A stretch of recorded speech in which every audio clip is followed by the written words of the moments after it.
Oi, pessoal, eu de novo. Hoje nós vamos conversar um pouquinho sobre uma fase que a criança passa, que é a Terrible 2. Exatamente. É a fase dos 18 aos 30 meses de vida. É aquela fase que a gente fala que a criança fica impossível, que ela faz muita birra, mas tudo isso acontece, sabe por quê? Porque ela percebe que ela pode, que ela é capaz de realizar, de fazer. Então ela vai experimentando. Ela imagina uma criança que vivia sobre os desejos de um outro, e agora ela percebe que ela sozinha ela pode. Então ela vai fazer birra, a hora que ela quer, ela vai testar o que ela é capaz ou não de fazer. E é nessa fase que inicia o quê? O desfraude. E essa é uma fase muito importante para a vida da criança, porque o desfraude, ela vai perceber que ela consegue produzir o que é dela. O xixi é dela, o cocô é dela. Mas o xixi é líquido, então é mais difícil para ela ver. Agora o cocô não, é sólido. Ela percebe como se fosse uma obra-prima. E muitas vezes nessa fase, nós bloqueamos nossas crianças. Exatamente. Quando ela faz xixi no chão e põe a mão naquele cocô, eu sou capaz de reprimi-la. Eu tenho que ensinar que aquilo não se pode ser feito, né, porque a criança vai aprendendo de acordo com o que a família fala para ela, do que as pessoas ensinam, mas eu não posso reprimir, porque você imagina você acreditando que você está com uma obra-prima feita por você, e alguém chegar: "Isso é sujo, isso é fedido". É fedido, mas é fedido por quê? É de acordo com a comida que você deu, concorda?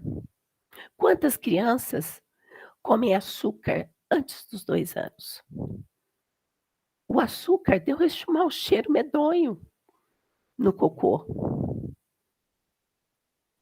Duvido que se ela comesse abóbora, o cocô dela seria tão fedido. Mas eu já começo a colocar essas coisas na cabeça dessa criança logo cedo, que a produção dela é ruim. É isso que eu estou fazendo. Eu ouvi um caso uma vez de uma mãe muito brava, porque a criança tinha feito cocô e passado todinho na parede. Olha, a criança estava feliz com a produção artística dela e passou na parede. Isso é certo fazer? Claro que não, né. Mas eu tenho que ensinar e não reprimir.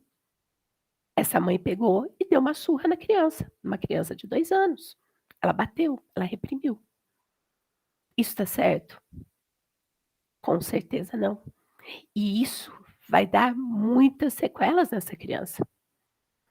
Essa é a fase que nós chamamos de fase anal. E quando ela não passa bem por essa fase, essa criança não passa bem por essa fase, ela vai ter grandes problemas com tudo que ela for produzir na vida. Conheço pessoas de 30, 35 anos que têm sérios problemas, por teve o quê? Vivenciados dificuldades na onde? Lá na fase anal. Ela não consegue produzir nada, nada que é dela, ela consegue produzir, ela não leva projetos para frente, ela subestima o seu potencial, porque ela acredita que ela não é capaz. Isso tudo veio da onde? Lá no desfraude. Compreenderam o quanto é importante passar por esse desfraude de uma forma tranquila? A criança precisa sim ser frustrada, desde que ela nasce, tá? Essa criança com até os 3 meses, ela mama sem horas, sem ter que contar horário, a hora que a criança chora, a hora que ela quer mamar, ela mama. Mas a partir dos 3 meses, essa mãe já precisa o quê? Ir frustrando essa criança, porque a frustração faz parte do desenvolvimento do ser humano. E aí ele já vai o quê? Vai regulando as mamadas dele, dessa criança, de 2 em 2 horas, de 3, depende. Meninas geralmente mamam de 3 em 3, porque ela é mais tranquila. O homem não, geralmente ele mama de 2 em 2. Porque o nosso cérebro registra tudo que é mais fácil, entendeu? E aí a partir dos 6 meses, eu começo a introduzir o quê? Alimentos para essa criança. E o que que é mais fácil? Eu mastigar, eu comer ou eu beber meu leitinho, que era tão fácil. Eu podia estar deitado, eu simplesmente engolia. Claro que é mais fácil mamar do que mastigar, não é isso? Então muitas vezes essa criança não quer. Então eu preciso ir diminuindo o leite, né, espaçando o tempo do leite para ir introduzindo a alimentação para essa criança.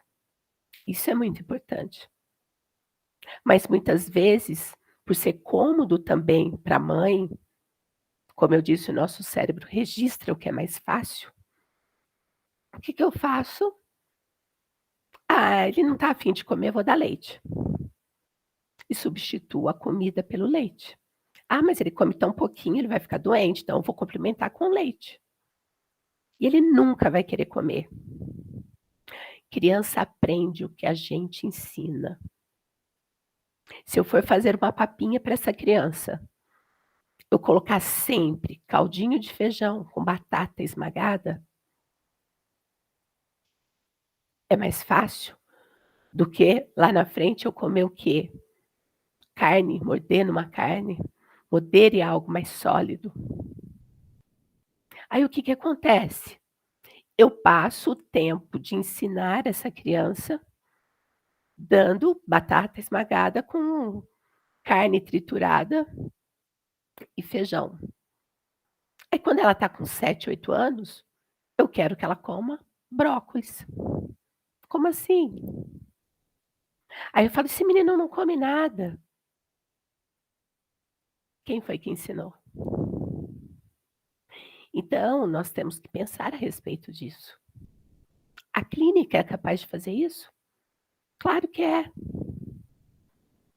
A clínica permite que você se conheça, conheça o outro. Você começa a pensar em coisas que você nunca pensou. E criar um filho não é algo mágico, mas precisa ser pensado, para que eu não cause traumas nessa criança. Então eu não posso bater de frente muitas vezes com essa criança em algo que na realidade eu não ensinei. E também está relacionado à questão do desfraude que eu estava falando, dessa criança fazer cocô e eu ficar gritando com ela que o cocô dela fede. Fede o que que ela comeu. E por que que eu tenho que ficar gritando isso o tempo todo para ela? A criança aprende por repetição, com certeza, mas não com grito. Senão eu grito, essa criança vai gritar. E aí vocês reclamam que os filhos de vocês fazem muita birra, não é mesmo? Então, pessoal, pense nisso. Tem muito mais para se falar a respeito da criança, que muitas vezes a gente não para pensar. Curte lá a página. Grande abraço. Tchau.